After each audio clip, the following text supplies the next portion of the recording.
Thank you, Brother David. Good evening, Dhamma friends who have gathered here at Ti-Sarana Buddhist Association. And I know that my two talks have been organized by both Ti-Sarana Buddhist Association and the Buddhist and Pali College alumni. I heard that most of you have graduated, aren't you? From this Buddhist and Pali College. Actually, I was an assistant lecturer in the University of Buddhist and Pali University of Sri Lanka a long time ago, 2009, for 4 months though, because I proceeded to my another university for Sanskrit. And I taught Sanskrit for the undergrads at that time. And I know the university has a lot of colleges outside Sri Lanka, and yours is one of the colleges. May I know what degree, or was it a diploma that most of you, how many of you have graduated from the BBEC? You can raise your hand. Oh, some of them, huh? Okay, was it a degree or a diploma? Huh? Higher than that? Yeah, Masters of Arts degree. Oh, it's a master's degree. Oh, right. Lecturers also. Okay, good. Very impressive. And do you have a PhD program too here at BBC? Not yet. Okay, interesting. And others are from Ti-Sarana Buddhist Association here. And I know that there is another event going on at the same time in your other center, but you made time to come here to learn, to understand the issue. As you brought up, you were kind of thinking, how is it going to work, That was the initial, thought. All right. Before we get started, shall we pay respect to the Buddha by paying salutation. Sadhu, sadhu, sadhu. Namo tassa bhagavato arahato samma sambuddhassa. Namo tassa bhagavato arahato samma sambuddhassa. Namo tassa bhagavato arahato samma sambuddhassa. Why prayers do not materialize? A Buddhist perspective. Now, this is something that we get to hear from many Western societies, especially, there is a certain understanding that if you are a Buddhist, you must meditate. You must practice mindfulness meditation. As we know from that secular context initially in the West. And I've been living here in Canada for almost 15 years, and I know that how a normal person feels when it comes to being a Buddhist. And sometimes there are arguments, critical arguments going between a Buddhist in the East does not necessarily meditate, whereas a Buddhist in the Western country tends to meditate. And there is a difference. Understanding kind of a wrong point of view that meditation is always a sitting practice. And if you look at Satipatthana Suttas, two Satipatthana Suttas and Satipatthana Sangyutta in the Sangyutta Nikaya, you can see that only Anapanasati meditation is the sitting meditation, and all the other meditations are meditations you are doing while you are doing your daily chores. So then we can't say the people in the East do not meditate. How do we measure this out? In the same way, there is a certain misunderstanding that we are not praying as such. We are not praying for something. We are not praying to anyone. Why would Buddhists pray? Now, there is a misunderstanding clearly at the end here. To make this kind of a statement, one has to study the Buddhist text properly. If you misread the Buddhist text, you may come up with a lot of misunderstandings. I'll be giving a talk in a couple of weeks in another country about fake Buddha quotes. So you look it up on internet, somebody sharing in the name of the Buddha. Where is the proof? Where is the reference? Is it just your thought? The other day I found out a quote. If you want to become happy, you have to give up all ownership. You can't own anything, which is a complete wrong teaching according to the Buddhist text. There is a sutta in the Anguttara Nikaya which is called Anana Sutta. Anana Sutta. Anana Sutta means happiness of being indebted. In this sutta, Buddha says there are 4 types of happiness that a layperson must pursue. The first happiness is Atti Sukha. Maybe I can write it here just to understand.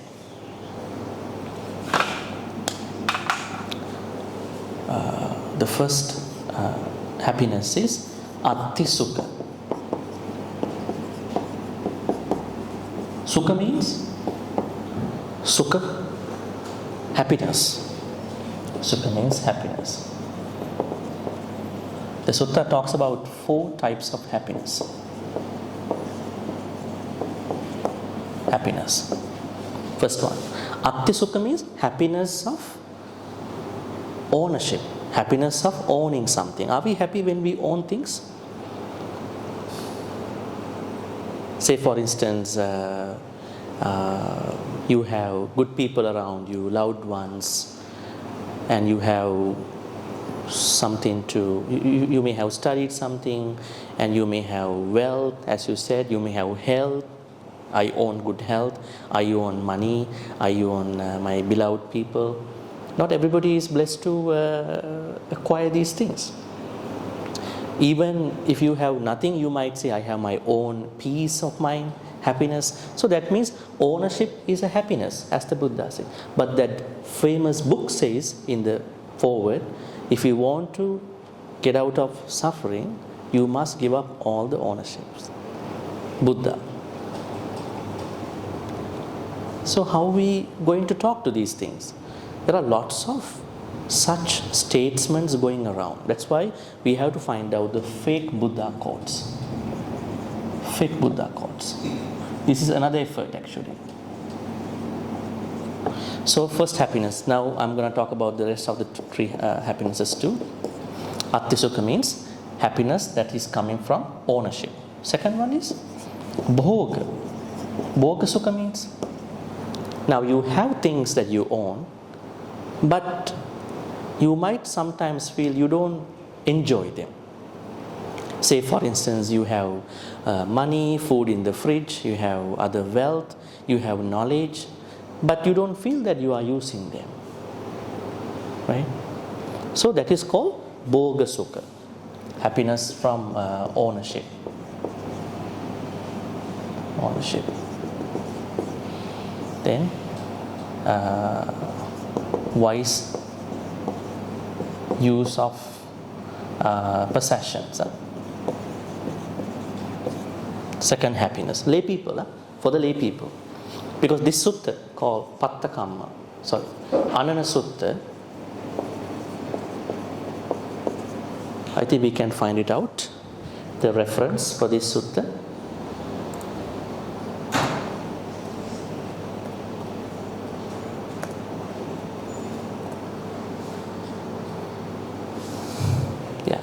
Anguttara Nikaya 462. So this sutta clearly shows that owning something is giving you happiness. But there are issues. If you bring your ownership to a craving, that craving can go to clinging, and it could go to a mass suffering.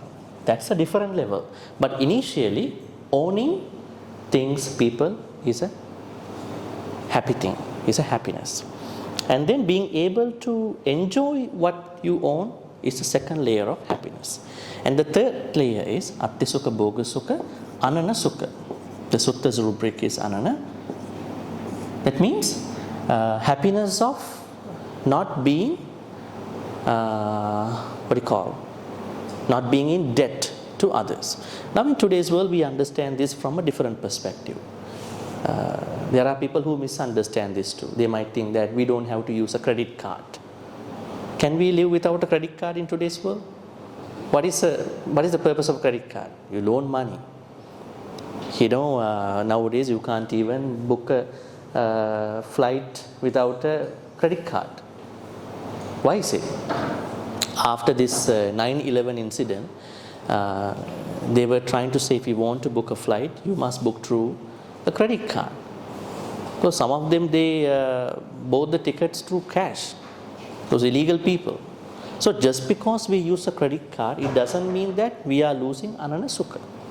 Because we have to know how to use the credit card. Right? We have to buy things in understanding how to maintain this income and expenses. But anyways, if you are someone who has no debt to others, it is a happiness. Right? Third happiness. Last happiness for lay people is anavajja. Anavajja means you feel at the end of the day that your way of earning money, wealth is ethical. You have not misled other people. You have not cheated on other people. You have not swindled other people for getting your money. This is anavajja sukha. All these are 4 types of happinesses. Now the reason why I picked up this, there are lots of misunderstandings, misreading of Buddhism going on. One is this Atya Sukha. They think that we have to let go of all the ownerships. You have to use ownership wise. But owning something is a happiness, according to the Buddha. So don't think that you have to let go everything. Letting go is a mental process. It's not always a physical process. But creating, developing, craving, clinging is a problem, even to the Dhamma. Someone might think that I practice meditation, I practice other dana things, I practice Brahma Viharas, right?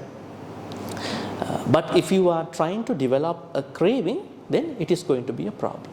Remember the monk who passed away? During the Buddha's time, one monk passed away. And then other monks are going to cremate his body now. Then the Buddha said, don't cremate him. Then those monks asked, why? Why are you saying not to cremate? Because he's dead already. No. This monk really liked his robe. He had a craving for his own robe. Now he will be coming to the robe as a moth. So if you cremate him, the robe also will be burned. He will be dead again, second time. Don't cremate him now. Let the moth go away from the body. So that means if you want to have craving, even like in the robe also, enough. It's not about the material, it's about how you look at it. Right? That's why even the Sotapanna people fall in love, marry, have children. How come? If you are a Sotapanna, how to fall in love with somebody? It is the attitude, the Samma Ditti, that is being developed by that person onto that. Someone who doesn't have it, develop different things. So in the same way, we see the problem here. Some societies, especially the Western societies, really look down upon, frown upon about the praying. Now you might think that Buddhism, the Buddha, appreciates people's request in terms of their happiness. Right? Okay, you can see over here.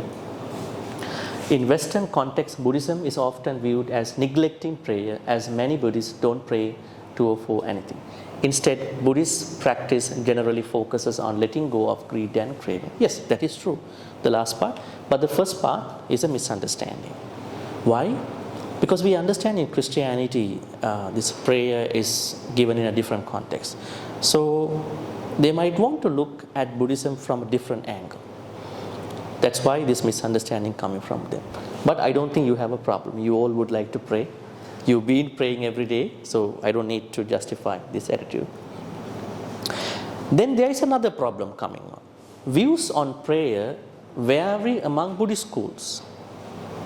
Buddhist schools, Now this is a very interesting thing to learn. What Buddhism have you been learning? Now, in terms of understanding the proper Buddhism, you must have been learning the proper Buddhism. What is that proper Buddhism? Or you pick up from Vajrayana, Mahayana, Theravada.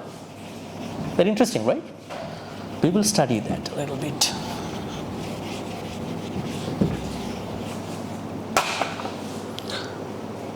What is the name for the very early Buddhist teachings? I mean, Buddhists, before the teachings went through the schools, right?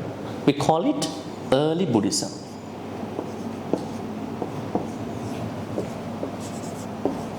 Early Buddhism. After that, we see Theravada, Mahayana, and the esoteric schools, Vajrayana.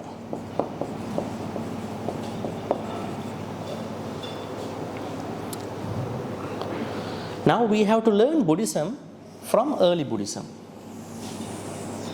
Not from Theravada, not from Mahayana, not from Vajrayana. But let me tell you, the way how we are brought up in our own traditional cultural context, we may have picked up Buddhism from Mahayana, most of you. Understand? And most of us from our Sri Lankan tradition, Theravada. But there are a lot of teachings from early Buddhism that have been adapted by these schools. Okay? What is early Buddhism? Mostly the Sutta Pitakas, Digha Nikaya, Majjhima Nikaya,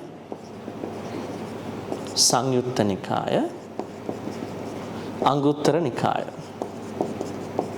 and some parts of Khuddaka Nikaya.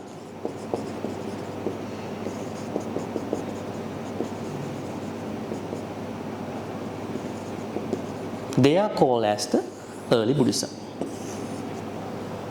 So when you learn Buddhism, learn from the right source. Otherwise, you will pick up a book from one of these schools. Right? That's a very interesting remark. Check where is the source of the teaching. Now let's say we learn our reading from Digha, Majjhima, Sangyutta, Anguttara and all those, some of the works of Khuddaka Nikaya. Then we understand what are the suttas that we have to study. And how do we need to understand these topics, prayers, spiritual life, how to end our dukkha, how to practice sila, how to practice meditation. All these information are to be sought from early Buddhism. Okay? So, now you understand the idea of the prayer is vary depending on where the source is coming for the prayer. If it is coming from early Buddhism, that is where we're going to study. Theravada, Mahayana, Vajrayana, they have a very slightly different, sometimes very different perspective about the prayer. Okay. What is a prayer in Buddhism? Now, I would like to ask from you, from this general audience, what is a prayer to you? Huh? I'll leave this. What is a prayer to you? I think you all do prayers, as Brother David said. Huh? What kind of prayer are you doing every day? Are you doing? I think this is a Ulambana time, right? So I think until probably another 1 week almost. I think it is a prayer too. What kind of prayer do you do? Why do you pray? Or what is a prayer to you? It's something like maybe making a wish for something good to come out, not so much for yourself, but maybe your concern for another person. Mm-hmm. It's just a wish, really. Okay. And I don't know whether it will come true or not. Yeah. It is a wish for somebody that you are doing. That's a very advanced, very wise way of doing a prayer. But I don't think many of you do that way. Yes. Others?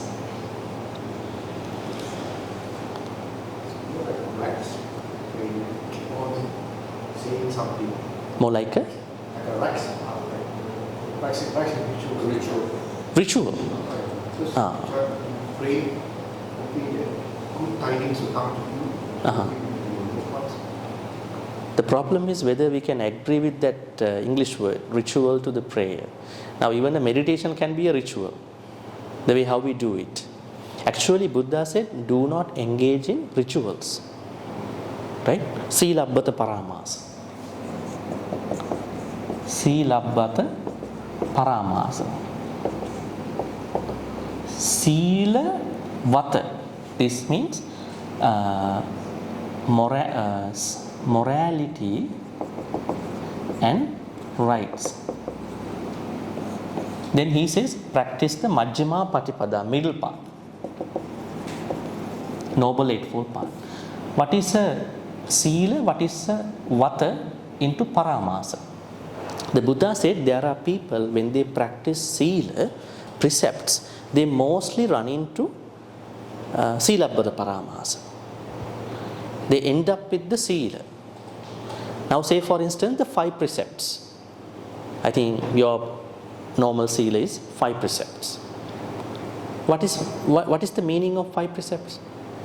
Is it something like avoidance of 5 bad things? Or is it something related to your mind?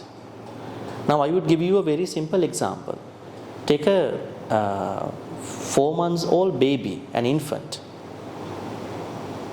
Does that baby kill other beings? Does that baby steal other people's stuff? Does that baby engage in sexual misconduct? Does that baby lie? Does that baby take any intoxicants? Then that baby is more moral than you. More Sila is with that baby. Right? Is it true?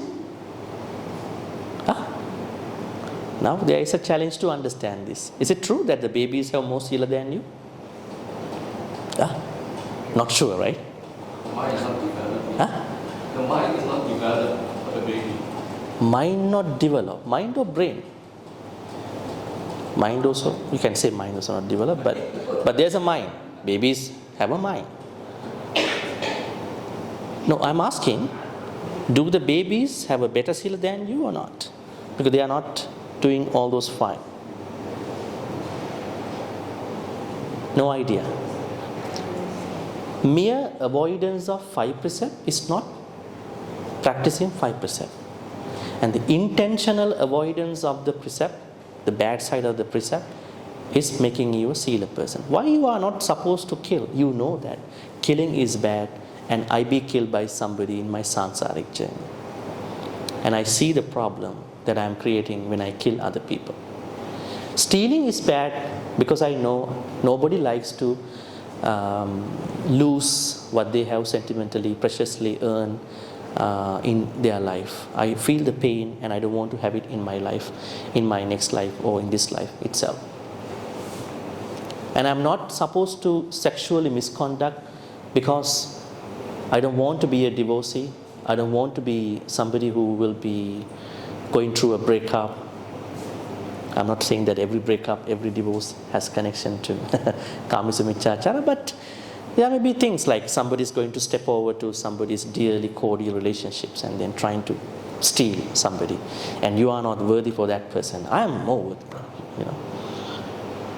Sexual misconduct. And you, by understanding the problem, you are avoiding. And I'm not going to lie because I know the feeling of being betrayed by people. I know the feeling of being misled by cordial, nice people into the scammers in today's world. So it's so pathetic and painful when the moment we hear that I was cheated by somebody.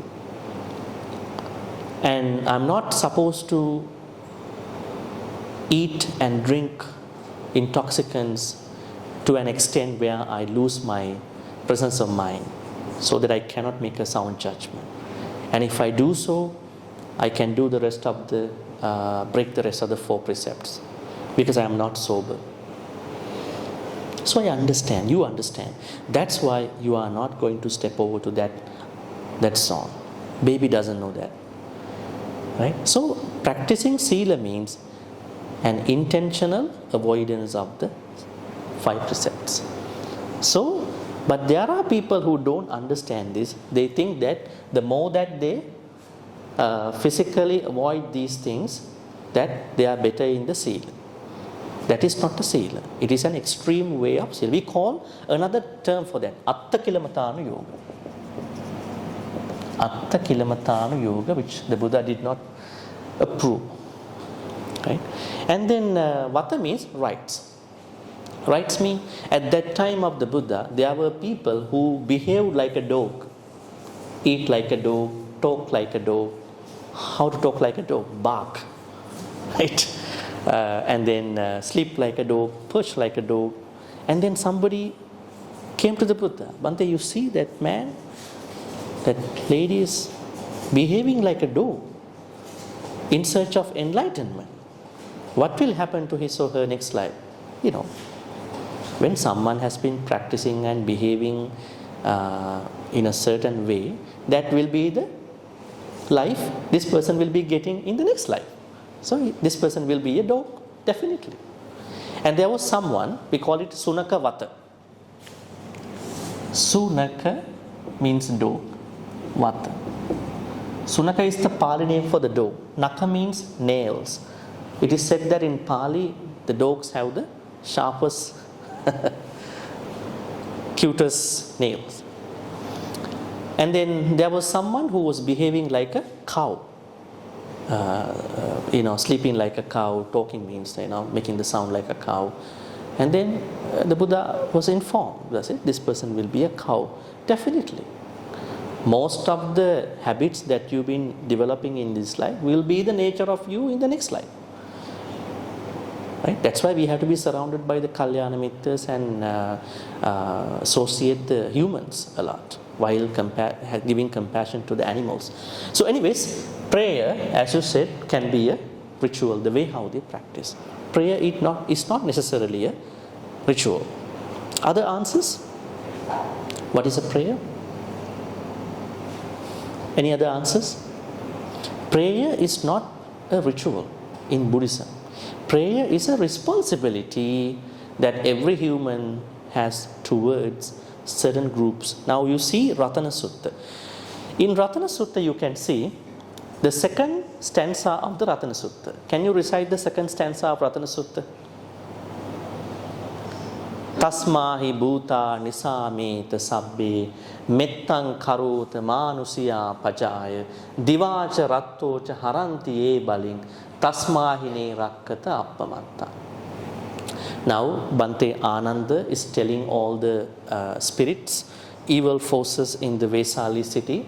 You have to know that these people in the Vesali have been paying respect to you day and night, offerings. They placing you offering for the Deva. But it seems that you have not protected them. It seems the Devas in the city of Vesali did not protect the people. I think you know the story in Vesali, right? There were 3 dangerous things happened. There was a drought, there was a famine, evil spirits came, and there was a pandemic going on. And then Bhante Ananda, according to the Buddha, gave this sutta to people there. It is said that you have not taken care of these people. What is this about? This seems to be a clear indication of prayers have not been able to be materialized. That means Devas did not do their job properly, task properly. Right? Otherwise, if they were paid respect by the offerings by the people, they must have done it. Or the way how people offered to the Deva was not proper. So their prayers were not answered. That's a very good question. I think you were most interested about that. Why my prayers did not answer. Now there are people who are making this. I've been praying to the Buddha every single day, but my life has been still tough. Why is it? Right. And somebody was telling me, this thing one day. I said, what you offering to the Buddha? He said, mangoes. I've been offering mangoes. I said, you change to dragon fruit. Yes, a different choice. Another day, maybe you bring oranges. Maybe some apples. Oh really? Somebody told me Buddha likes mangoes. Okay, then change to different things, right? Because mangoes have a lot of sugar. Change to other fruits, right?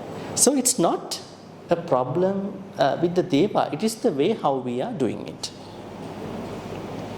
Pattakama Sutta, the same another sutta, Buddha says, as a lay person, you need to do 5 offerings. 1 for the relatives, 1 for the guest, 1 for the ancestor, 1 for the king, 1 for the deities. Offerings, daily offerings. We call it what do you call it? Nyati Bali. It's called Bali, yeah? Bali. What does Bali mean in Pali? Bali. Bali means, it's not Bali, yeah? Bali. Offering. Actually, if you search the origin of Bali, they say offerings, Hindu place. Bali, offering. So there are 5 Balis called in Pali. So in order for you to get the blessings, prayers, materialize, you have to think about Atiti Bali. Atiti Bali means guest. You need to take care of the guest. Right? I don't know how you are taking care of your guests. It depends on different cultures. Right? So take care of the guests. Maybe buying a coffee in a coffee shop to somebody. Not inviting everybody over to your house. It's a dangerous thing sometimes. Only you invite people that you feel comfortable. But Atiti, that means it is important to take care of the proper guest. Atiti Bali. The second one is Nyati Bali, means relatives. The Buddha said lay people should think about taking care of their relatives in a good way. Sometimes when you are working with the relatives, you may have a lot of problems. I understand. But you should know how to do it. Don't walk away from the relatives, do something for them. Right? Third Bali is Raja Bali. The translation goes king. Actually, this is about tax, paying tax. The Buddha said, pay tax. Why is it? There are governments who are doing this thing differently. Sometimes they are imposing unhealthy, unfair taxing. It happens. But paying tax is a Buddhist responsibility. The proper tax. It's called Raja Bali. It's offering. Otherwise, government will not give you the blessings. You might evade taxing. Then Atiti Bali, Nyati Bali, Raja Bali. Then Devata Bali. Here Deva comes in. Deities. Offerings for the Deva. Now at the end of this Dhamma, Sutta, what we call Dhamma talk, we are going to give good karmas to the Devas. Akasakta, Jabummatta, so on and so forth. Right? Why is it? Do Devas need our good karmas? Devas need our good karmas. Devas are happier than us at that point. But we think about them. Right? Sometimes when you do a lot of good karmas, you forget about your departed people and other people. You are only bombarded with Dhamma information. You leave the whole, you leave the Vihara with information only. But when you do a good karma, you are supposed to give good karmas to your Devas. And then finally, Pubba Peta Bali. That means departed ancestors or whoever, this life, many other lives, departed relatives. Right? So these are offerings that you must do in order to get the blessings, in order to get your prayers materialize in terms of your normal lay life. We haven't yet come to the Buddha part, the spiritual part, but these are the what you call usual things that you must do in order for materializing your prayers. We come to a very interesting aspect now. Chanting. Is chanting a form of prayer in Buddhism? Chanting? How do you look at chanting? We have another talk about blessings tomorrow, so I will leave some information for tomorrow too. But chanting, how does someone benefit from a chanting. Let's say there is a Buddhist Bhante, Reverend monk who is chanting, and you come and then you think that you are getting the blessings from him or her. Right? So, what is the answer to this? Yes, it could be a prayer. Especially the last stanzas of many suttas. See, what are they? Sabbitiyo vivajjantu, sabbarogo vinassatu, mate bhavatvantarayo, sukhi digayu kopa, sabbitiyo vivajjantu. Meaning, may all your fears go away. Sabbarogo vinassatu, may all your sicknesses go away. Mate bhavatvantarayo, may no danger come to you. Sukhi digayu kopa, may you live long. So, we do it for us, we do it for other people. Right? Prayer. So, it can be chanting can be a prayer too. Types of prayers in Buddhism. Now, these are the ways how we look at prayer in Buddhist teachings. Praying to connect with compassion and other Brahma Viharas. What does this mean? Metta meditation, Karuna meditation, Mudita meditation, Upekha meditation. How do you practice metta? Do you practice metta meditation sometimes? Or every day? How do you do it? There are 5 groups that we have to pay our metta to. What are the 5 groups? How do you begin your metta meditation? You're going to begin your metta meditation by giving metta to the neighbor, right? Oh, to us. Why we start from us? What is the reason that we are asked to start from us? Some people wrongly understand this. I have to give a lot of metta to me and then a little bit of metta to other people, 5%. Why do we start with us? It is because when we practice metta to us, we know how much we have metta for us. And the same metta has to be extended to other groups. But unfortunately, a lot of people, they end up with more metta to oneself and less metta to others by even defending, we can only give good metta to us, not to other people. Right? That is a wrong understanding. The Metta Sutta clearly says metta has to be evenly spread out, radiated. Right? It has to include every being in this world. Remember the monk who passed away at the Buddha's time? Other monks said to the Buddha, Bhante, there was a cobra came into the Jetavana. So we don't know where he went. He's somewhere in the kitchen area.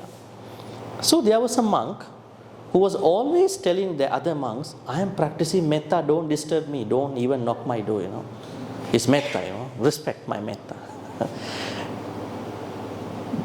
So he is saying that he's practicing metta day and night.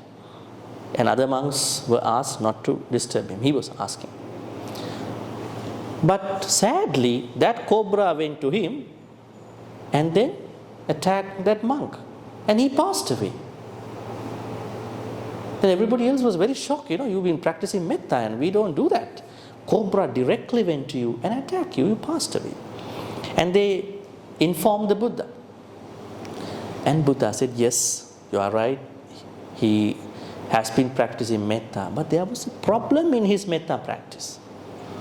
What was the problem with the metta practice with that monk? That particular monk has been practicing metta to oneself and to others as a whole, but he did not practice metta for 4 types of reptiles. Virupak, Erapata, Kanha Gotamaka, Chabbyaputta. This includes cobras, pythons, vipers, black snakes. Okay. Now, the monk did not particularly extend metta to these snakes. At the time, he should have understood Jetavana had a lot of snakes in the area. So the Buddha said, if you don't particularly send metta to the difficult people don't understand us. They don't feel our metta. It is like the saying of someone. Someone actually told me, he has been practicing a lot of metta, but there is one difficult person in the family, in the household. Said, this difficult person is never kind to me, always giving me a hard time, big time. Then I asked, did you always include that difficult person in your metta? No, I can't do that. How to do it? Instantly I come up with hatred. I can't do that. So no problem. Because if you have not done it, then that difficult person does not feel your metta. She will continue to become that difficult person. That's why this person is giving you a big time. So please include this person in a way. Because when you include difficult people can feel your metta at a certain point. And your attitude about them also will be changed. In the same way, this monk was attacked. So the idea here is that when you start practicing metta as a prayer, you must practice it evenly, wholeheartedly, by understanding your difficult people around you. If you are living in a place where there are a lot of elephants, you practice metta to elephants in particular, snakes, other animals, and so on and so forth. So we pray to connect with Brahma Viharas. What are the Brahma Viharas? Brahma Viharas? Brahma Vihara means highest forms of living. Highest forms of living. I would say attitude. First one, second, third, fourth.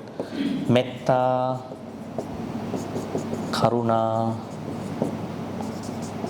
Mudita, and Upekka. So the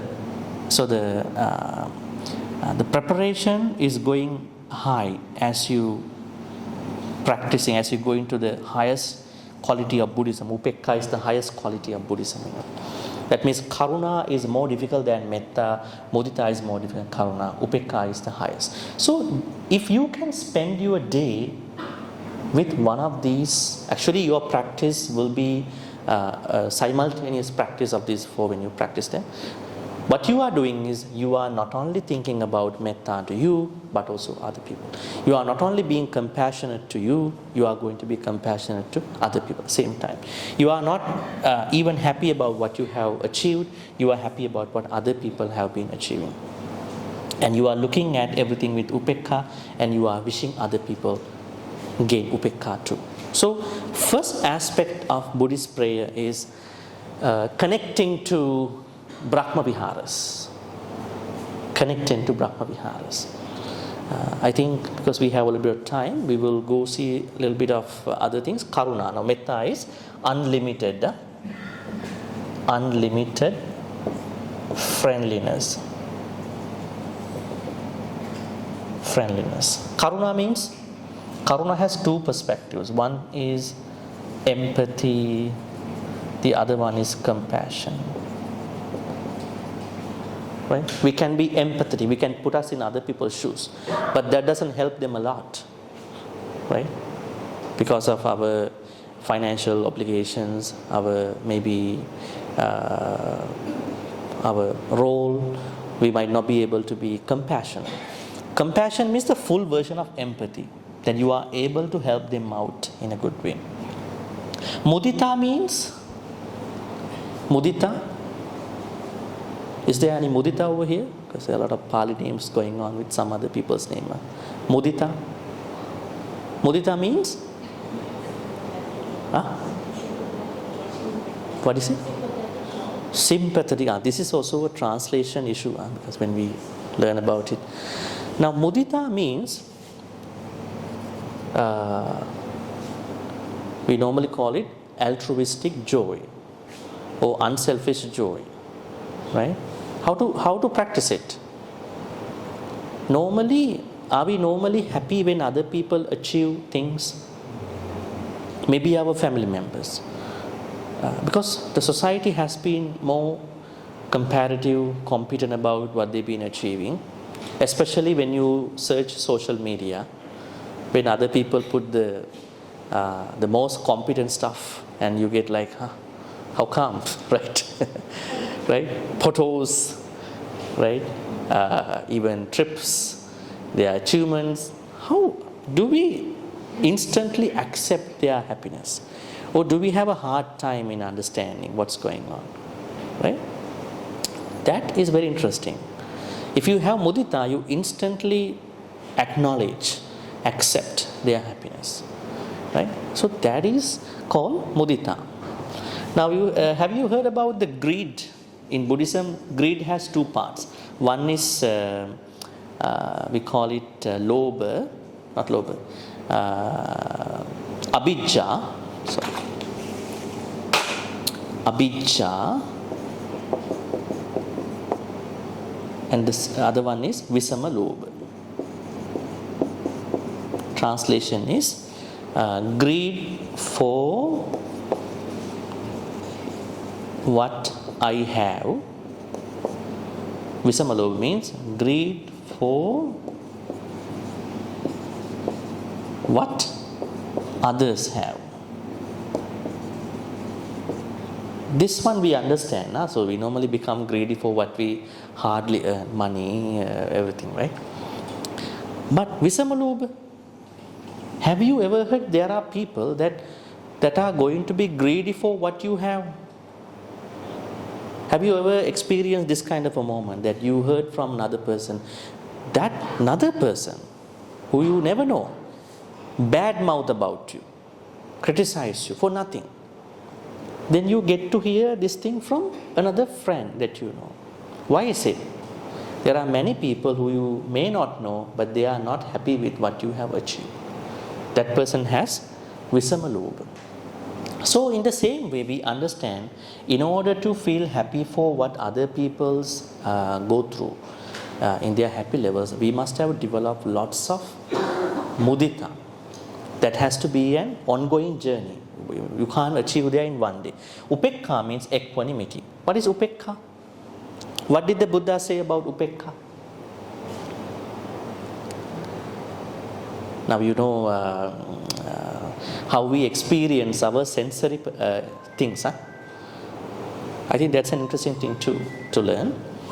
How are we dealing with the sensory things? Sensory experiences. How many senses do we have in Buddhism?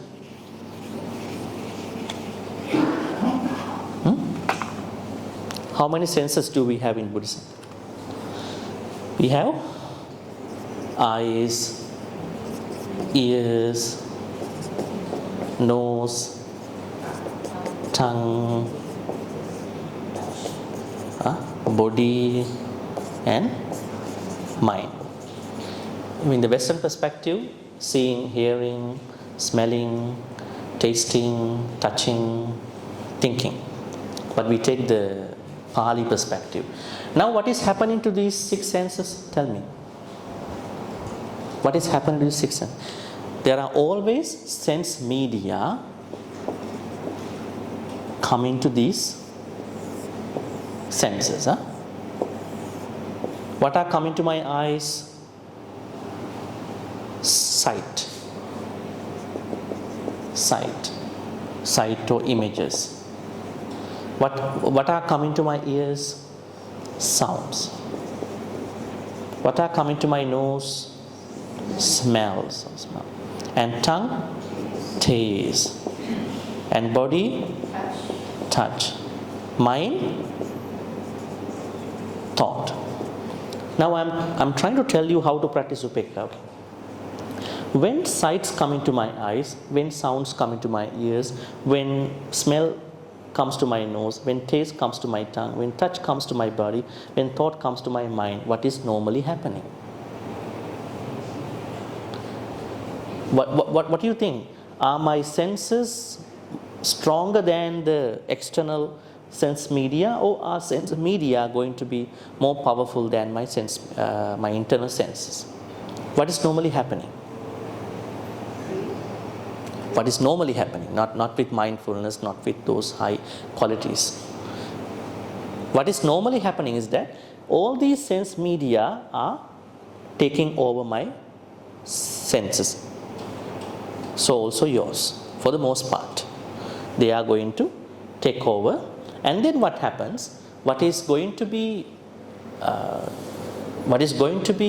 more powerful is that sense media are going to take control of our senses. Now, how do we apply upekkha? Now, let's say I see something, maybe something that is pleasant to me, something that is pleasant to you, maybe a movie. What about the phone? Like, you can't even get rid of the phone all the time. Huh? Always want to see, check what's happening, right? So, lot of information, they are coming to my eyes. So, what should I do now? Should I look away? Should I close my eyes? Then we have to go to another sutta. Indriya Bhavana Sutta.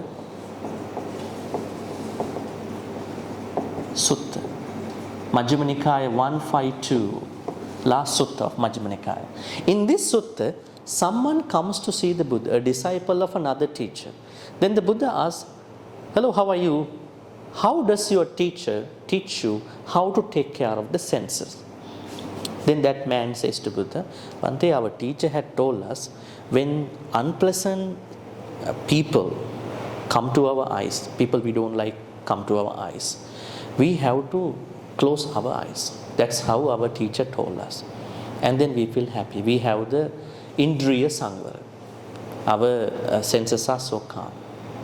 Then after hearing this thing, Buddha said in a couple of seconds, "Okay, then the blind people will attain Nibbana faster than all of you."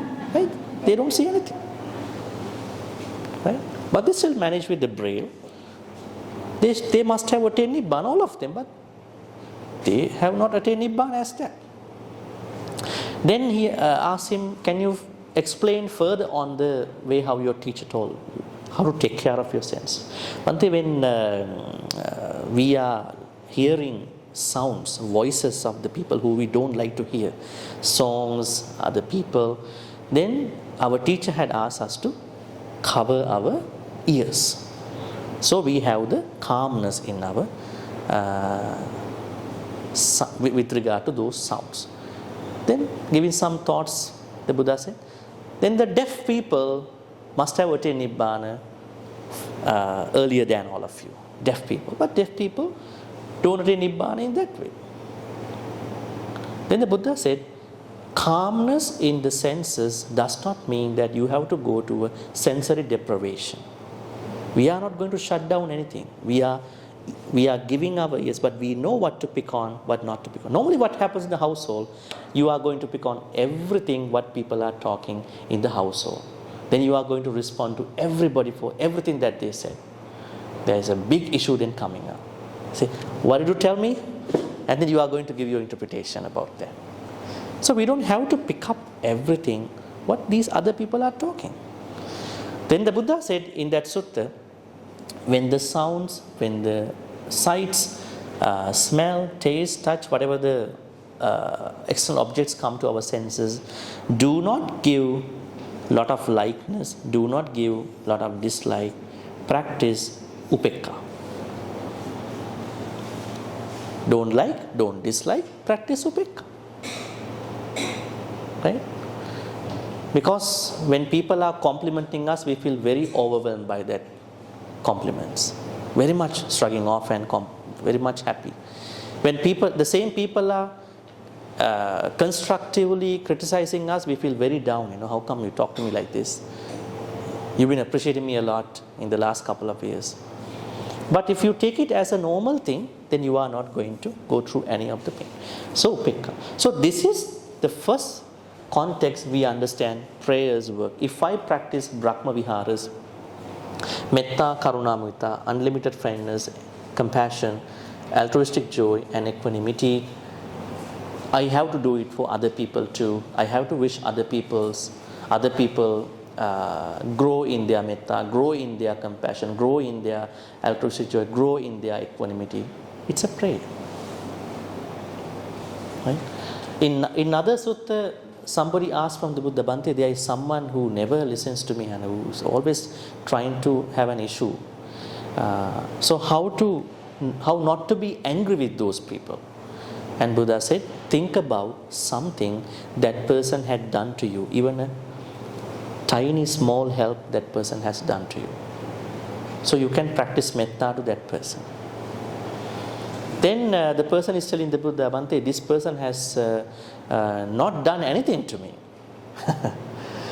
So how to practice metta? It's okay. Then you wish, may this person develop wisdom one day to understand one's problem.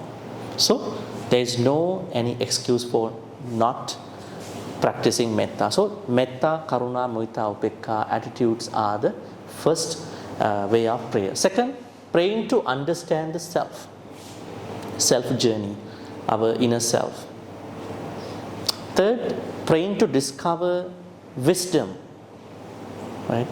Wisdom is a very lofty topic, but we understand lay people wisdom is not having abhijja, visamalobha, greed for oneself, greed for what other people have, and not having ill will, not having sloth and torpor, tina midda, not having restlessness and regret a lot, and not having doubts. This is the lay people's wisdom. Right? So you are constantly, every day trying to awaken because you are in a deep sleep of akusala, time to time. Our sleep is akusala sleep. We have to awaken. If we cannot awaken by us, somebody has to give us the motivation to do it. It might be a book, it might be a spiritual person. Somewhere this has to start. Right? So this journey, it is a prayer. So we are expecting. Praying for others' health and happiness. I think we are doing this, we are supposed to do this all the time. Huh? Praying for your health, praying for other people's health. One easy way to do is every time when an ambulance passes you, thinking about, may this patient get back to normal very soon. So how many opportunities we have to practice prayer as a way of expecting, giving health, happiness to other people. Right? So, fourth layer of practicing prayer. Finally, praying for others' wisdom seeks to enhance their understanding and insight. Sometimes we have loved ones, we understand they are with miccāditthi, but we cannot talk them very openly. They get very mad very fast. So we have to understand how to talk to these people, how to help them in the long run. So we are finding different ways to approach these people. It is kind of a prayer too. So 5 ways to practice praying. All right. So how to materialize? Essentially, the materialization of our prayers, Buddhist prayers, happen when we practice the Noble Eightfold Path. This is our one and only Dhamma journey. You can't have another journey, second journey. The only journey where you are going to materialize your prayers is Noble Eightfold Path. I think you know what it is, right? Maybe I'm going to do a very short summary, having the time. Then you will understand. What are the 8 parts of the Noble Eightfold Path?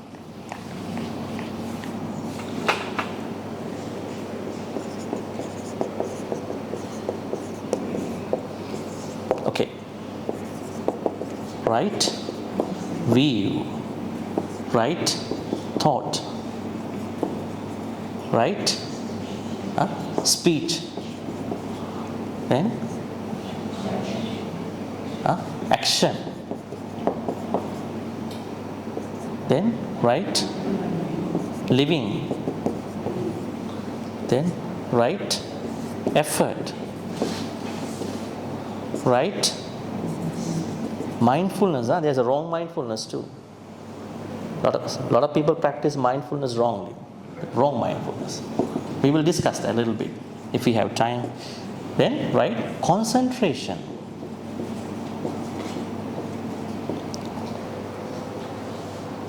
So we call it Ditti, Sankappa, Vacha, Kammanta, Ajiva, Vayama, Sati, Samadhi. Okay, now how we are going to connect the prayer part, materializing the prayer part, the practice of this part. How to practice, how to get in there? Tell me. How to get into this practice? Someone might think, maybe this month is August, I practice right view in August, then September could be a good time for the next one. Right thought, maybe October might be. No, it's not that way. How are we getting to this right view? How to get in there? We have to practice another very big quality to get in there. That is called wise attention. This is how we are going to enter into this path to Samadhi. We call it Yoniso Manasikara. What is this actually? If you don't have this one, you can't go to right view and then go to the 8 noble path factors. Wise attention means being able to see anything from its origin or down to its origin. It's like an iceberg in the ocean. This is ocean and the iceberg. What part of the iceberg can we see? The tip of the iceberg. This part we can see. And about this part, can we see this part? No. In the same way, when anything happens to you in your life, you normally pick up it from the half, maybe a fractional understanding, a marginalized understanding of that issue. Maybe someone blamed me, someone was rude to me, someone was mean to me, or maybe someone was good to me, right? Whatever the experiences must be taken by looking at the whole iceberg, not a fractional part, like the tip of the iceberg. So this is called Yoniso Manasikara. We are looking at that experience as a whole, not as a half, as a quarter. That is Yoniso Manasikara. When we are looking at everything in our life, that kind of a very overall full understanding, we are able to get into the right view. We see things as they are in the proper way. Normally we see things as we are. So we are getting to right view. Okay. Then when you practice each of the noble path factors, you must practice each of the path factors with 3 supportive factors.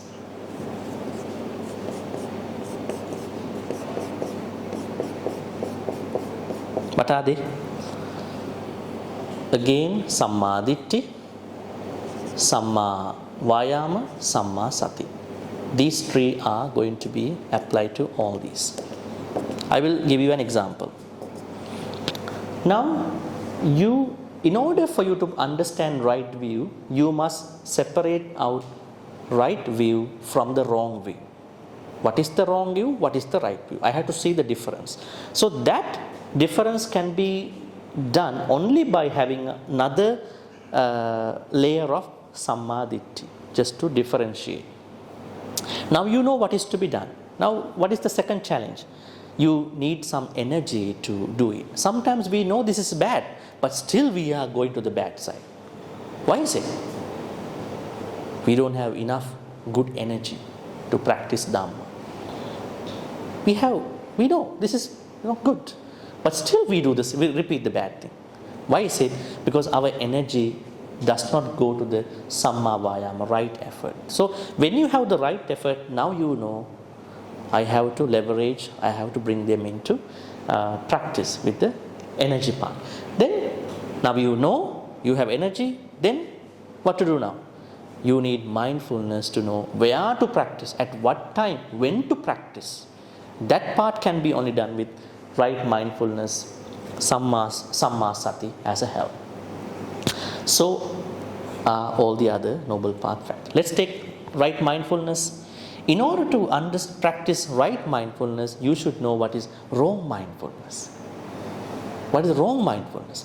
Now you know what is wrong mindfulness, what is right mindfulness. Now you need good energy to practice it. Because we always become lazy.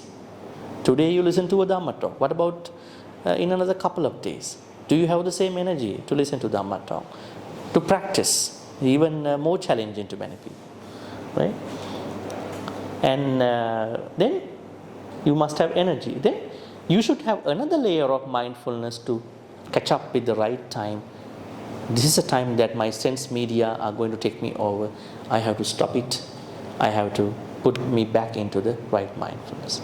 So this is the path. This will be the best way to materialize you have sila. The Buddha said these two fall into wisdom, and these three fall into sila, called morality, and these three fall into concentration.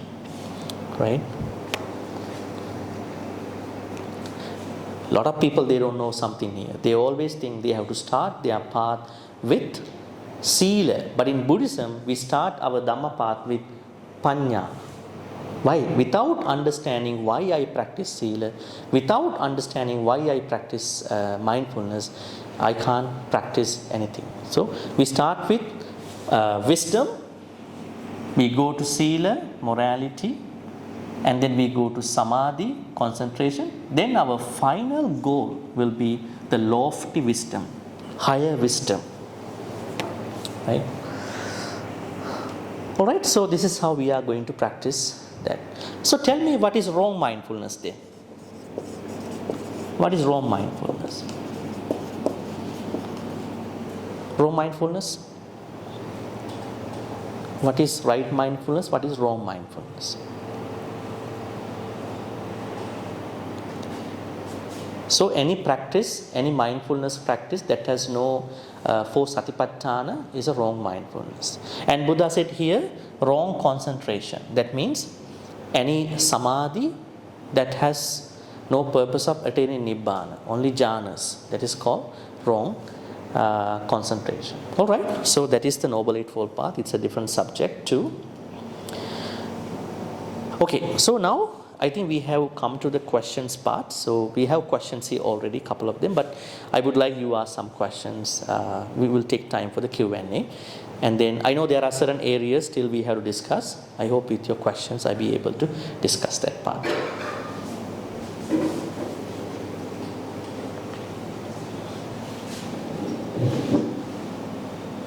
Thank you, Professors. So, we'd like to have some questions on the floor, whether pertaining to prayers and offerings, that's what the Venerable has expounded, or any other questions that you may have. We can we have plenty of time. pass this to anybody who asks questions. Yeah, feel free. Ask the mic to anybody. Put up their hands. All very wise already.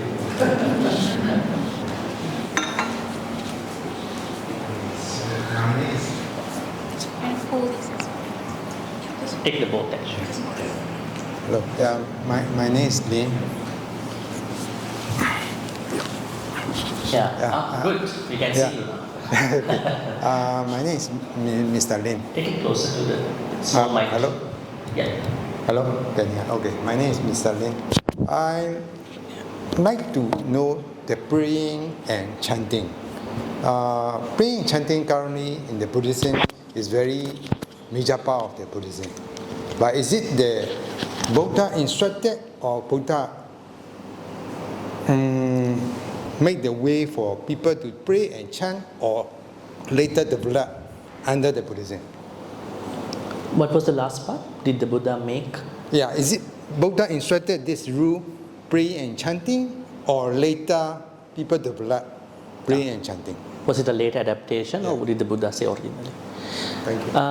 As far as I have read the text, what I understand is that you are lay people, and in your life you will go through a lot of things, challenges, and Buddha understood that. That's why the Buddha said lay people should do 5 offerings. 2 of them are giving good karma to the departed ones and giving good karma to the deva, offerings. So Buddha initially agreed and approved. He is the one who is saying people to do the prayers in the right way, in the proper way. But later on, prayer has become something that even the bad people by doing the bad things and asking good things from the Deva and the Buddha. That is a later kind of teaching. And they believe that even how much bad we are, the good people should bless us. But in Buddhism, if you are not having sila, if you don't have even the precepts, you are continuing to become a bad person. Your practice still the bad, and you are continuously becoming a bad person. And the good people cannot help you that much. You have to change your attitudes. You have to become a better person. So lot of blessings, lot of good things will happen the way how you expect. And prayers do work when you have a responsibility, obligation on your part. Prayer is not that buying something and leaving it on the altar of the Buddha. In your practice, you are showing that you are eligible to have your prayers materialize with the Buddha, Dhamma, Sangha and other deities. So those two things, I think they are misused prayers in the society nowadays when we come to this 21st century. What the Buddha said, making prayers are okay. It could be coming from a chanting, it could be coming from a normal resolution wish. But in order for you to materialize prayers very fast, you need to have a sila, some sort of sila in your character. Without sila, your wishes will not be materialized. That's why the practicing the Noble Eightfold Path is very essential. That has sila, samadhi, panya, and everything is embedded in the practice.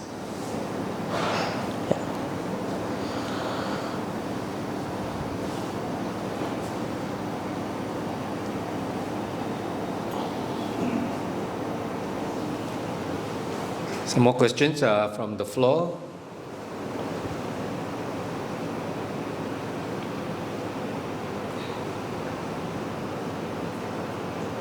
Yeah, there's one. First her and then, yeah. Please give the other mic too, the microphone. So.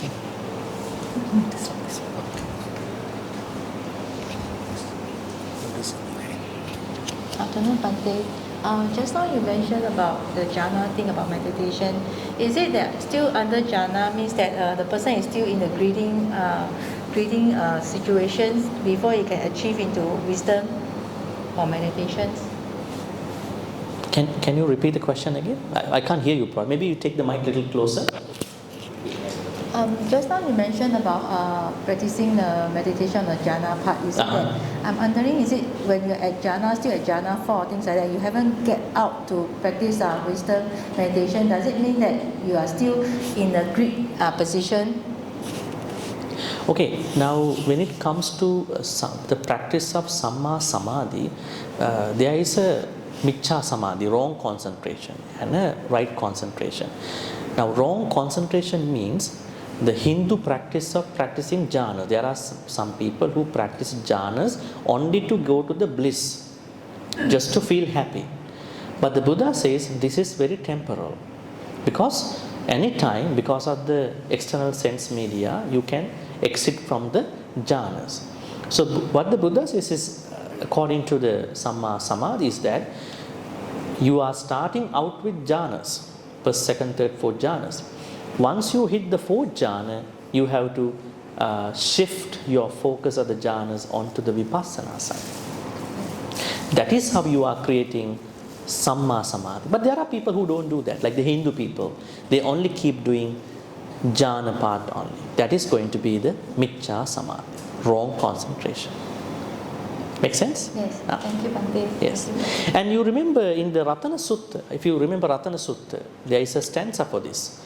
I think we go see that until we hear from her. Give me a second. Ratana Sutta. Right.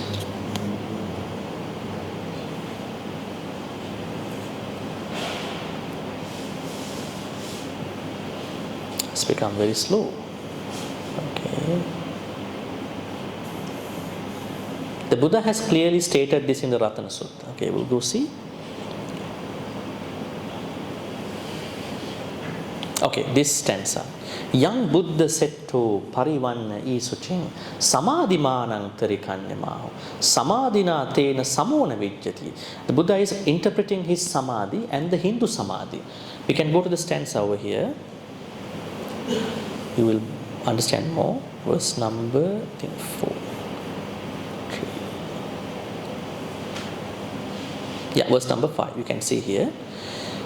Young Buddha said to, the kind of the samadhi which the Buddha always prays is the samadhi that you are getting with the Nibbana. Although you are starting out with the Rupavachara samadhi. And the Buddha said there are two types of samadhi. One is the terminal samadhi. One is the terminal samadhi. One is terminal. Other one is non-terminal. Terminal means someone is there who is only getting up to first, second, fourth, third, fourth jhanas and does not shift the focus of that jhana into the vipassana. This is a terminal because this person has to start over anytime, start over the practice. It will not take that person anywhere with the Buddhist practice. But non-terminal one means practicing the Eightfold Noble Path. When you come to this point, you are attaining Nibbana. With this Nibbana, you are having a non-terminal and never changing jhana. Okay. That is what the Buddha appreciates. Samadhina tena samo. There is no other samadhi that is equivalent to that samadhi. Not the jhanas. Jhanas are pretty basic level of concentration.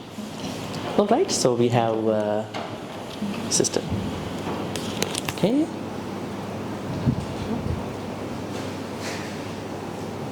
Okay. Other questions?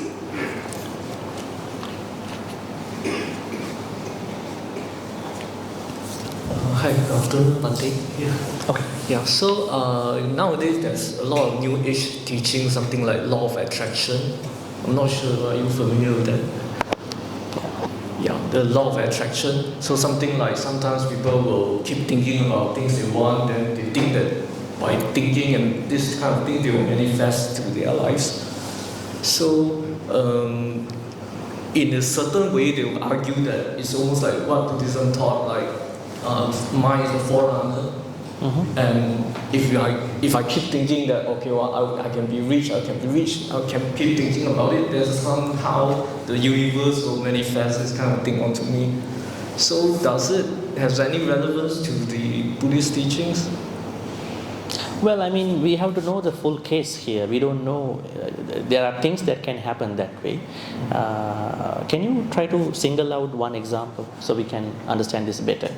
Something like, let's say, somebody want to be rich, or want to have an exam or pass exams, or want to have a car or something, or even relationships. So they'll keep thinking about it and thinking that, okay, I can be that person, I can be that person. It's almost like a positive thinking. Oh, is that person doing the necessary things on the other side too, at the same time of the expectation, wishing? I'm not too sure. I think then just thinking it doesn't really work. I don't think so. I think it's not Buddhism, it's just the positive thinking. Mm-hmm. Even you go to think about positive thinking, all these positive thinkers, inspirational people, they will say, you have to put them into action. Without action, you may wish to become, but there are things that you need to put into work. Otherwise, I don't think that is going to work. And on the other hand, there is a certain problem in that thinking, because they are thinking if there is a luck that is coming to me, it will come to me. But sometimes this luck won't come to us, it won't get active unless we do the necessary for luck to activate. Right? It's like that you have a certain card, right?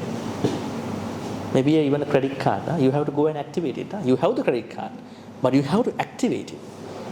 Right? It's not automatically activating. We have the things, but we have to bring them into the activation level. So that kind of thinking is not directly acceptable in Buddhism, because those people are mere thinkers mere wishes, mere thinkers. So I think it's good that you say, because it could be a kind of prayer, but you should do those people should do the necessary things to become eligible for having those happen. Okay, what if it's not materialized stuff? What if it's like being kind? I want to think about I'm kind. Because in another sutta, there's like two kinds of thoughts.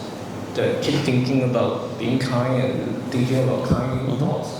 So does that work in that way? That if I keep thinking that I'm a kind person, I will keep thinking in that way? You mean if someone is to think that, keep thinking that I'm a kind person, does that make a change in that person's life? If that person is really kind, yes. If he or she is really kind, yes, why not? At the end of the day, you are thinking, I've been very kind to other people, I've been really, do the kind of analysis of the day. How did I start my day today? I've been kind to others. I appreciated my people in the household. I appreciate my husband, my wife. I appreciate my loved ones. I appreciate my work people. I appreciate for my life.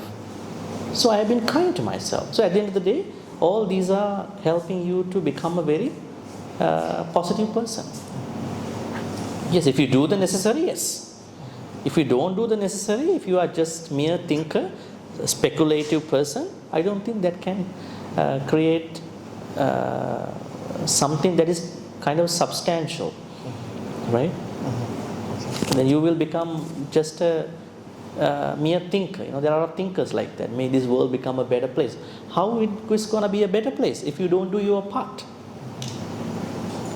You are only wishing, right? So if there is something, we have to do it. Otherwise, this world is not going to be a better place. Thank you.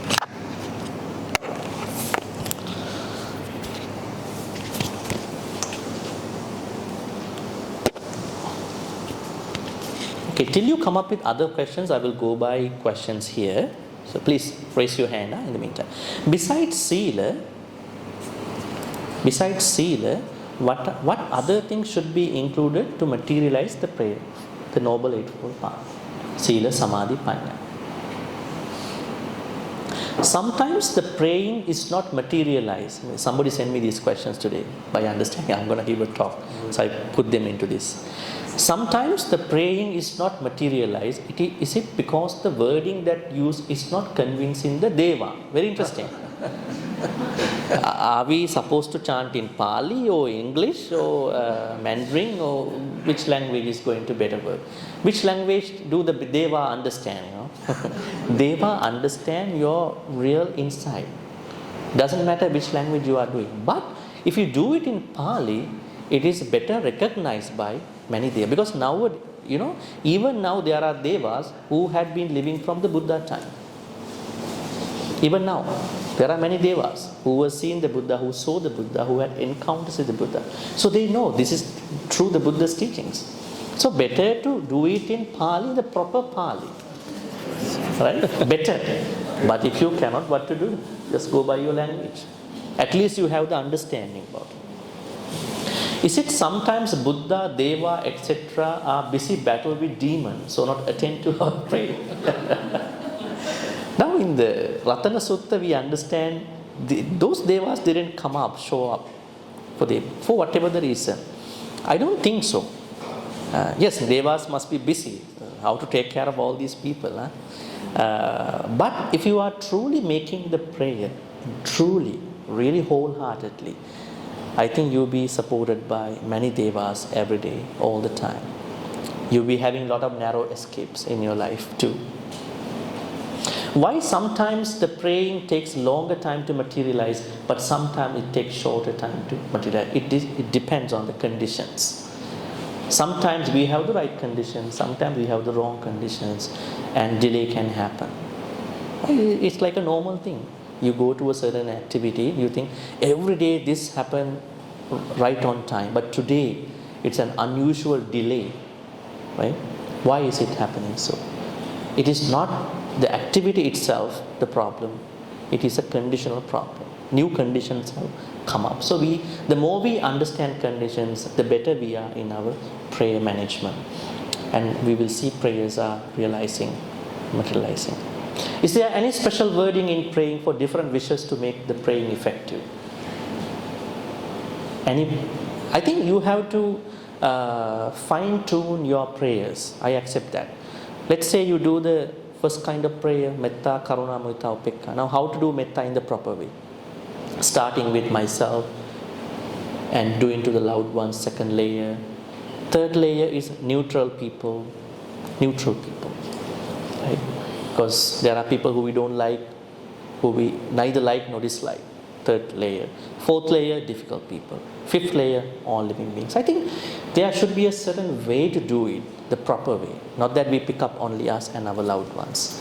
So, and then when you are doing that, you are including every being in this whole universe in the proper way. Other than that, there is no particular Pali wording for that. Is it sometimes the life is destined to be that way? So no matter how many times and how sincere we pray, the wishes also cannot come true. Very interesting question. There were times that the Buddha also could not help certain people. Why is it? It is not the Buddha's problem, it is their problem. They have done some very bad karmas in the past life. So Buddha asks us to do more good karmas. Every day do more good karmas. It's like the example he gave in another sutta, Mahanama Sutta, I think. In that sutta, Buddha says, someone is going to put a small amount of salt into a cup of water. And in a short time, the cup of water, the glass of water will become saltish. Right? And someone is going to bring the same amount of salt into the Ganges in India and just leave those salt amount into the Ganges. Will the whole Ganges become salty in a moment of time? No. In the same way, there are people who have done very minimal karmas, very short number of karmas, only handful of karmas.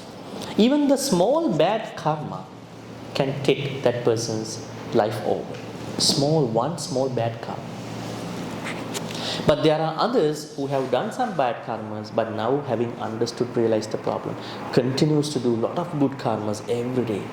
So even the bad karmas he or she may have done can be neutralized, weakened, mitigated by the number of good karmas. If that is true, then how sincere we are to pray. We have to understand our past and never make the mistake again. Keep doing the good karmas. So you can change your destiny at that point. The Buddha said we can change our destiny. We don't have to accept in the same way. We can change. Then our wishes will come true. Sorry, Bhante, this is Patrick. In what way could this be translated into what we call a miracle healing? Miracles. Mm-hmm. Yeah, because most of the sorry. Hi, Bhante. In relation to this good karmas and all, because there will always be group chanting, just besides good prayers that we all come together and do our chanting together, with our mind focusing on, for example, someone who is sick, and we say that, okay, we wish that you will be able to recover well. And of course, the thoughts are there, but the karma of that person that we chant for, hopefully it will come on and heal. But somehow we lay people will always think that this is a miracle. How do you differentiate that, between what we call miracle and what we call... To me, it is common sense, because people who call it a miracle, actually they are ignorant about the other person's good karmas. It's like that you think that you are super broke today, but you realize you have some money in the wallet, right? You get to see, I overlooked my wallet today, because we don't know what other people have done. For us, it's a miracle. For that person, it's something he or she have done in his past life. For us, when unenlightened beings look at how things happen to other people, maybe someone is having a stroke and then become bedridden. All of a sudden, this person is coming out, become okay. Why is it? We might think, yes, we prayed for that person. It might have been helpful too. But most of the time, that person's past karmas, they have not been materialized up until certain other good karmas come and replace. So does that mean that good prayer that we pray for focus on these people, would this invoke their good karma? They can help trigger other good karmas to ripen. So we're just understanding from the Buddhist concept that we do prayers for our members who are sick and all, and we do focus our thoughts for them to recover well. So does that work in the Buddhist context that by doing this group prayer, we invoke their good karma in a way? Yeah, we help their hidden karmas to come up. Because we cannot expect. Just imagine one very small example, very common example. There is someone who is always thinking that I'm not a worthy person. I'm not that worthy. But then there is an inspirational person, motivational person who is approaching this person. He's trying to break that cycle of thinking. You have a lot of blessings in your life. I think you have overlooked all the blessings. Since today you have to tell yourself, I am blessed, I am worthy. And this person is creating another avenue, another layer, unleashing a certain important power that he had, she had, but he did not believe it. And this person is helping that power to trigger. In the same way, in your example, when you do the group prayers, chanting for other people, they had good karmas, but there were no ancillary conditional karmas from other people to trigger those good karmas to ripen. So we can certainly help other people who are going through pain to overcome and then to be blessed with their own good karmas that are hidden for long term. Yeah, because we Ti-Sarana here, we practice a lot of prayer for our members and devotees who are sick. So we are just thinking back in my mind, how does this invoke the good karma from the other side that comes through? Because we don't believe in miracles. I think Buddhism does not believe in miracles in that sense, but Buddhism believes in what we call prayers and No, Buddhism believes miracles, but in certain contexts. Have you heard about the twin miracle of the Buddha? Yes. That is an accepted place of the miracle. But Buddhism does not believe people can go through happiness miraculously. Buddhism does not. Buddhism always says that this person must have done a good karma. He is now getting his past good karmas. So it's not a miracle to Buddhism. But there are certain miracles on a different aspect of the Buddha. But in the context what you are talking, they are not miracles to Buddhism. They are their own good karma. But for us, unenlightened people who don't have probably that kind of a high layer of wisdom, we might feel, how come this sick person get back to normal all of a sudden? It's a miracle. Because of the language issue, we are making that statement.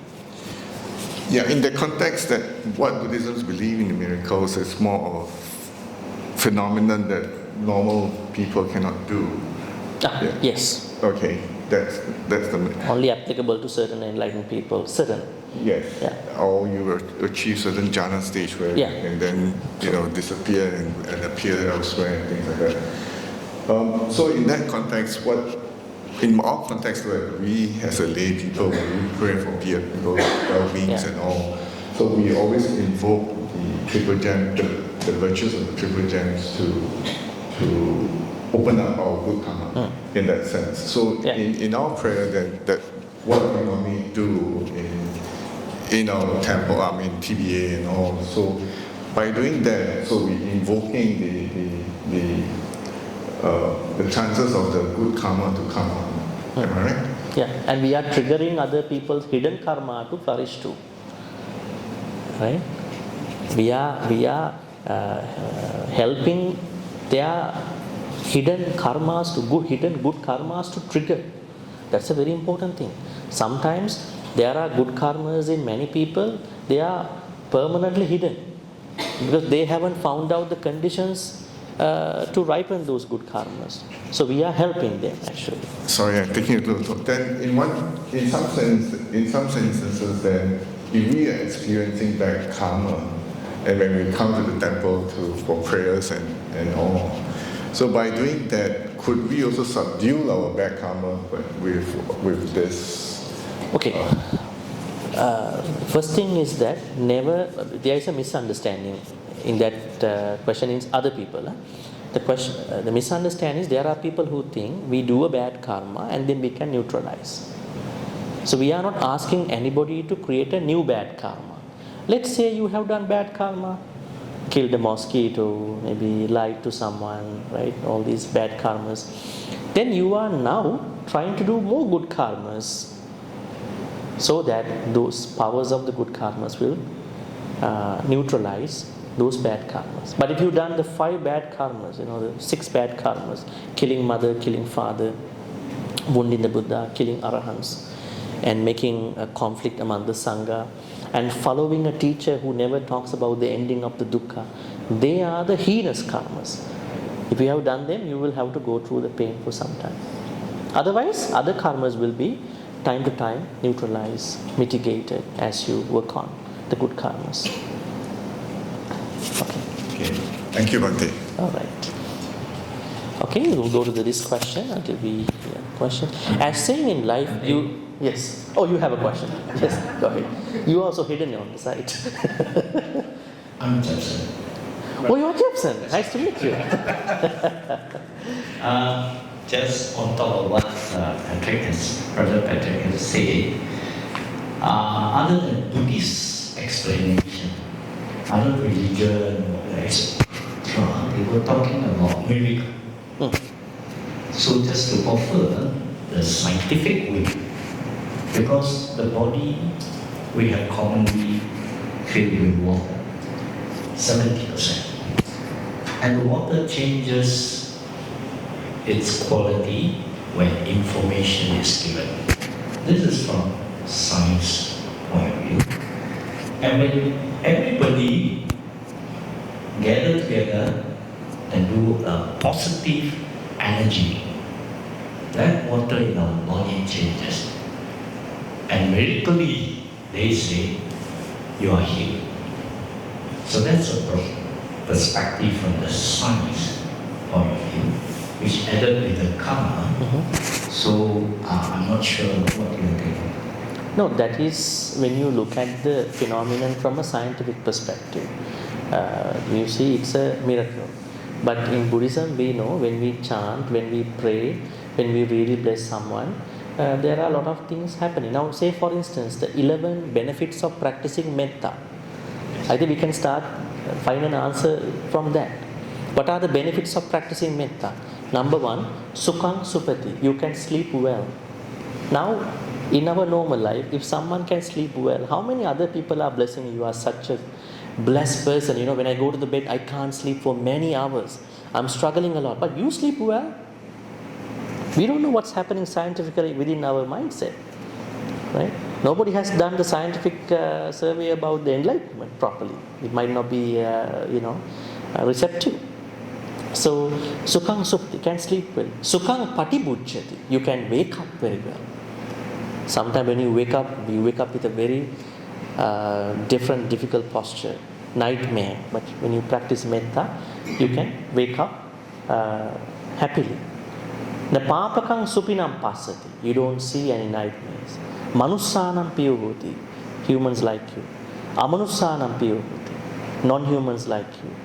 Then, mukha vanno vippasidati, your skin color, complexion will be more pleasant. We don't know the miraculous part of these things, but we know by practicing metta, all these things are going to happen. Finally, asammulho kalankar, when you pass away with mindfulness.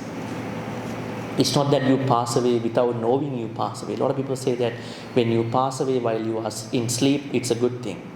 But we don't know whether you have mindfulness while you are passing away. So all these look to be very miraculous, but they are inherent in our practice. So That is how we are doing. So there are a lot of miracles when you look at Buddhism from a scientific background, from a physics background, from a non-Buddhist background. But for Buddhists, if you have read a wide amount of texts, I think they are very commonplace. Very commonplace. Thank you. That's why we look at it. Right, we have another 2 questions until you come up with a question. As saying in life you lost something, didn't get what you pray for, but you will gain some other good things as well. So sometimes what we pray for maybe is not what is good for us in Buddha, Deva perspective. Very interesting. Sometimes we've been getting rejected by other people. What we want is not going to work out. We reject from the school, we reject from the university, we reject from jobs. Rejection, something that not many parents don't teach their kids in today's world. Right? Rejection, the power of rejection. But when you are rejected, you are getting the second job, second layer, which is much, much blessed, healthier than the first one. You never thought this happened to me. Why is it? Now the question is, so sometimes what we pray for maybe is not what is good for us. Maybe your prayer is answered in the proper way for you. Because in order for your prayer to be successful, you should be eligible to the outcome. But Deva or Buddha or whoever granted it, maybe your own good karmas granted you in the best way which you did not expect. That's how we have to understand. I think we have a lot of opportunities like this, People always say you must have full faith in praying to the Buddha. Sooner or later your wish will come true. What's your thought?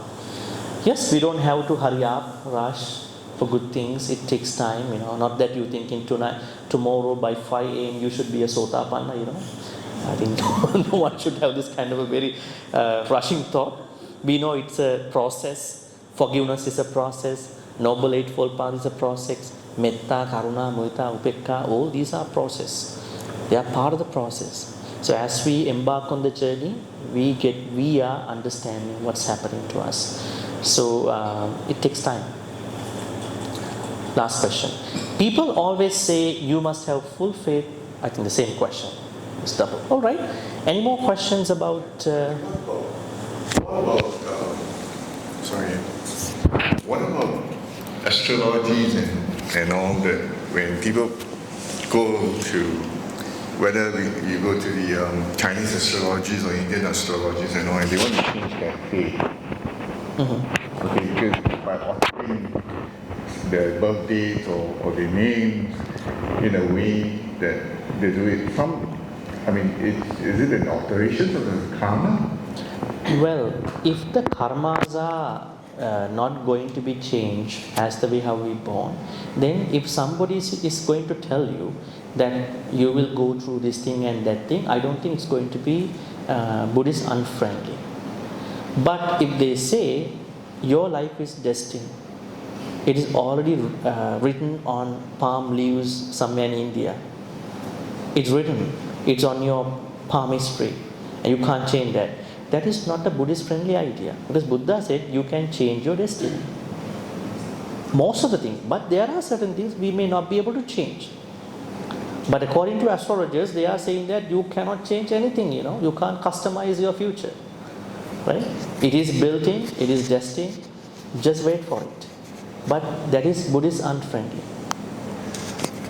There are certain astrologies where, they alter your, not say alter, but you pray for, like say for example, Chinese New Year, we all goes to pray and say that, we have the goddess of wealth, and all. So we pray for this year that we will all receive abundance in our takings and things like that.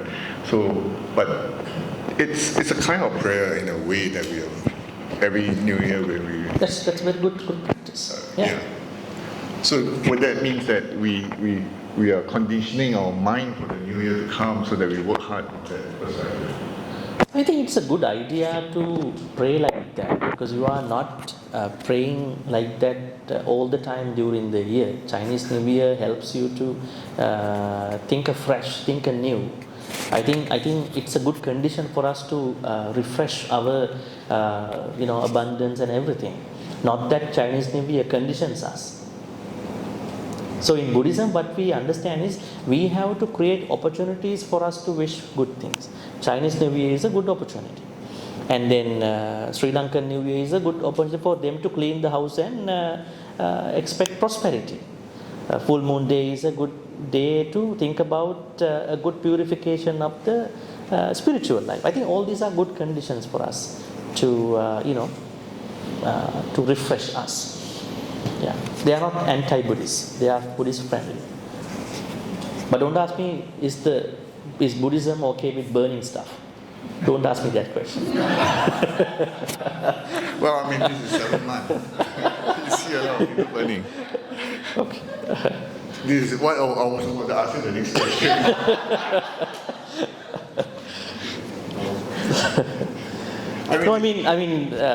It's a tradition. And what I am saying is that you should look at why you are doing those things. You are thinking that the gate is open, they are out there, and this is how we're going to do the good karmas for them. Maybe the idea is good. We have to give good karmas to departed ones. But burning a durian, burning an airplane, burning a paper, you might have certain your ideas, your own ways. We don't disrespect that thing. But if you think that you want to merge Buddhism into the Chinese culture, I get the idea, I do it in the Buddhist way, then you have a different way of practicing that thing. Idea is good, giving good karmas to the departed ones. And we don't believe that the ghosts have only short time to go out. They are fully free, in Buddhism, they are fully free. They don't have 2 weeks, 3 weeks of time just to come out. So the text say we have to give it to them, understanding the Buddhist version. Yeah, but I'm more worried for my people who offers them, because if I stop them, they will say, hey, I don't know whether my mother-in-law will be able to receive this. Stopping what? If, say for example, if I stop my brothers and sisters from saying, hey, don't offer, you just do the chanting, it's good enough. They say, no. If what happened in mom and dad in another world and not receiving it. So their conditions, their mind, maybe said they're more worried than for my parents my parents have passed away, but then they themselves, then my parents will not receive these goods. What I'm saying is, I look at them, for example, they feel that by doing this, they're more comfortable. Yeah. If they don't do this, they feel uncomfortable. Yeah, so you don't have to prevent them doing anything, they are doing something in their own way. But let's say when they understand Buddhism more and more, they will change. One, if they want to. Otherwise, we don't have to stop them. At least they have the good intention. They have the good intention to do it. How many other people are there who are not doing anything for their parents? Compared to them, it's a very good thing that they are doing. Okay, thank you very much. All right, I think we're almost at the time. Maybe we can pick up one more question if you have. Otherwise, we can go to the transference of merits. Bhante, just one simple question. Okay. You talk about some process and I just pick up on it. Is there a kind of a process for us to do prayers? Any prescriptive way, like a daily devotion? Or is prayers just ad hoc in the middle of the day? Or when you see a situation and then you do a little prayer for someone, like you say, it's someone in an ambulance, passing by, and you say a little prayer. But is there like a daily devotion? Because that's something that's well, we cannot create a very specific, definite way to do this. But I know there are certain general things that we have to do every day. Say, for instance, start the day with at least 5 minutes of meditation. Metta meditation early in the morning. In that meditation, you are creating a lot of prayers for you and for other people. So you are doing that every day. And at the same time, you are practicing karuna, mudita, upekka during the day, depending on the conditions of other people. You can do that too. I think most of you are chanting every day, do I think a very short puja, right? I think you do puja every day. So it's also part of this prayers. And then time to time we may have other opportunities, passing an ambulance, you hear suffering of other people, you can send a prayer to those people, right? And you can join a temple event. So this way we have to combine a daily practice and a practice that will come to us depending on the conditions. So we can merge that. Otherwise there is not a very specific prescriptive way. A daily meditation, daily prayer, a daily puja, and daily practice of 4 Brahma Viharas, I think they are enough. And then time to time you pay attention to other conditions. Okay. Any final questions before we wrap up for today's Dharma talk? Yeah, we just about other questions. Yeah. Would the good thought process is a prayer? Would you, I mean, whether in your own language or in your own thought process that you wish a person well or you wish yourself well, is that a prayer? You are asking depending on how the other person understands your prayer, or for you, for how to stay comfortable with your own prayer? Yeah, because we, you know, I mean, following what David is saying, yes. I'm just asking a question that, for example, when we meditate or we do something and sometimes we say, okay, you know, I wish myself well and happy in our own language, but in our own way that we wish ourselves, and then before we spread to our love and kindness to the others. We don't have to follow the sequence of words that most of us have followed, but as long as our thought process is good. I'm asking a question whether would it mean that a good thought process is a prayer itself? Well, I mean, you can start your lunch with the dessert and then end up with the appetizer. You know, I don't mind about it. Maybe appetizer to the entree, main, and then go to the dessert. The thing is that if you are talking about yourself, we don't worry about how you do that. But the worry here is that whether you cover enough aspects of the prayer, whether you are adequate enough in bringing the prayer to all the things in your life. So if you do covering that part, it's okay. But for me, let's say I'm a monk. As a monk, if I'm going to do a prayer to somebody else, then I have to make sure whether that person understands my prayer. If she or doesn't understand Pali, I have to explain that. Right? So I might say this is a sacred language, but if she or he doesn't understand, then I think I have to explain. For myself, my way is good, your way might be good, but you have to cover up all the areas of self-care in the prayer. Otherwise, it's okay. All right. So. Okay, so this again wraps up the first part of our Dhamma talk by Bhante Chandima. Tomorrow will be the second part. This is also from 3 o'clock to 5 o'clock. And the subject matter is Buddhist wisdom on creating blessings. So just a few announcements, Bhante, if I can, before we do our transference of merit. After this talk, there will be some refreshments. Please help yourself over there. Simple refreshments. And then secondly, towards the other end of the table there are some books that's been written by our late Bhante Nyarama. And in particular, there is the book on 366, Path of Emancipation. So this was a publication that was done by our TBA Sunday Dharma group that was collated a few months back. This is hard work of a number of years by a group of our TBA members, and this was in honor of Bhante Nyarama's death anniversary that we observed a few months ago. So do help yourself to that book, because it's like a daily devotion thing. You read week, 366 days a year. So every day you read a short verse and then you contemplate and you reflect. So do help yourself to the books over there.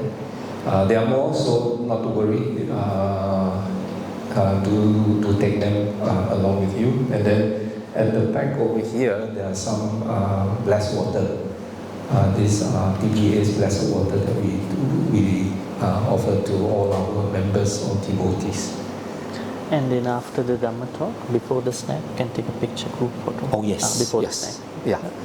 So okay, so before we head for refreshment later, let's take a group photo with Bhante, and then at least for the records, and then we can post it on our various social medias and newsletters. For those who are late, Bhante, and if you're not coming tomorrow, over here, this Patisota block.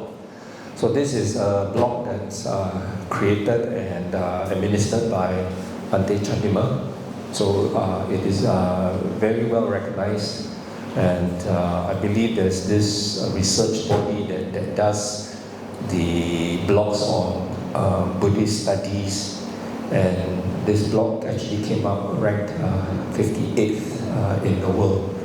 So there are lots of content, and if you like what Bhante has spoken to us today and you feel enlightened, to go into more of his teachings and his writings. So it's up there for you.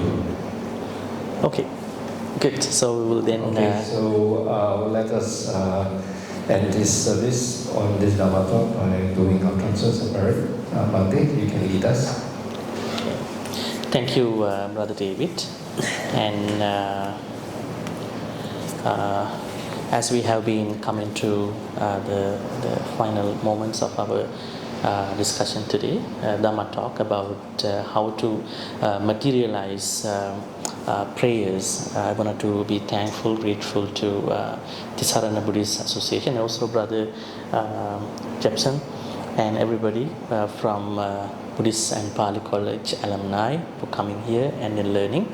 And this is also a continuous journey process to learn Dhamma and then to practice. May all the good karmas we've been making today be transferred to all the departed ones who passed away in the name of all of us. May they be well and happy. May they attain the supreme bliss of Nibbana. Sadhu, sadhu, sadhu. Idammi ñāti nang hotu sukita hontu ñātayo. Idammi ñāti nang hotu sukita hontu ñātayo. Idammi ñāti nang hotu sukita hontu ñātayo. May Deva, Naga, Mahitika share all these good karmas. May they be well and happy. May they protect and bless all of us, especially Ti-Sarana Buddhist Association, Buddhist and Pali College alumni, our Brother Jyotia and everybody from this organization, Brother David and everybody, and even the resident monks, and Buddhist and Pali College side, Brother Jepson and everybody. May all you be protected, not only you, your family members, your even grandparents, all they be protected and blessed by the Deva, Naga, Mahitika for good health, quality of life and prosperity. In particular, may Deva, Naga, Mahitika bless your Dhamma journeys. May your Dhamma journeys become a seamless, consistent, constant Dhamma journey and not becoming a stagnated Dhamma journey. Finally, may Deva, Naga, Mahidika also be well and happy and attain the supreme bliss of Nibbana. Sadhu, sadhu, sadhu. Akasattha ca bhummattha Deva, Naga, Mahidika Punyantang anumoditva Chirang rakkhantu loka sasanang Akasatta ca bhummatta devanaga Punyantang anumoditva chirang rakkhantu desanang Akasatta ca bhummatta devanaga Punyantang anumoditva chirang rakkhantu mang paranti chirang rakkhantu tvang sadati ittavata ca ammehi Sambatang punya sampadang sabbe deva anumodantu sabbe bhuta anumodantu sabbe satta anumodantu sabbe sangpatti sindhya. At the same time, we are making a great wish at the end of all good karmas. May we be in the company of Kalyana Mitras who can guide us, who can be the light in our Dhamma journey. And may we be not in the company of Papa Mitras, bad friends who can drag us to